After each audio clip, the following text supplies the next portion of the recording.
প্রধানমন্ত্রী হব না, রাষ্ট্রপতি হব না। আপনি কি আমি হবেন? দল গঠন করি, তাহলে সাধারণ সম্পাদকে এরকম কোনো পদে থাকবো, কোনো দলের আমি কোনো চেয়ারম্যান টেয়ারম্যান হব না।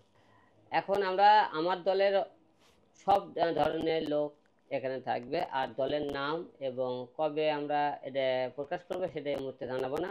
আমরা সবার সাথে কথা বলতেছি প্রতিটা জেলায়, এবং সবাইকে জানাবো বিষয়টা। আচ্ছা, দল যদি আপনার কোনোদিন ক্ষমতায় আসে তখন সেক্ষেত্রে আপনি কি, মানে আপনার কোন পর্যায়ে আপনি থাকবেন, প্রধানমন্ত্রী নাকি রাষ্ট্রপতি? না না, দলের আমি প্রধানমন্ত্রী হব না, রাষ্ট্রপতি হব না। আপনি কি আমি হবেন? দল গঠন করি, তাহলে সাধারণ সম্পাদকে এরকম কোনো পদে থাকবো, কোনো দলের আমি কোনো চেয়ারম্যান টেয়ারম্যান হব না। একটা সময় আপনার নিয়ে দল গঠন করার চিন্তা করেছিল, আপনি নাকি রাষ্ট্রপতি হওয়ার একটা উম, পরিকল্পনা করতেছেন। কিছুদিন আগে আপনার বাসায় কিন্তু সংবাদ সম্মেলন করেছিল, আমরা সেই সংবাদ সম্মেলনে ছিলাম। তাই শখ, অনেক কিছু শখ করতে করতে নেই, কারণ আমি তো প্রধানমন্ত্রী হওয়ার মতো এখনো সেই রকম অ্যাবিলিটি আমার তৈরি নেই, রাষ্ট্রপতি হওয়ার মতো এরকম কিছু হয়নি।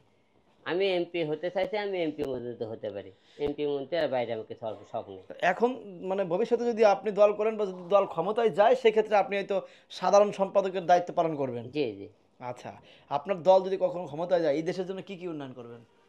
দেশের আপনি উন্নয়নের কথা এই মুহূর্তে বলা যাবে না, কারণ আজ থেকে আমি 5 বছর পরে কি 10 বছর পর যখন দেশের ক্ষমতাতে আসবো, তখন দেশ কোন পরিস্থিতি থাকে সেটা আপনি দেখার পরে যে আপনি দেশের উন্নয়নের কাজ করতে হবে।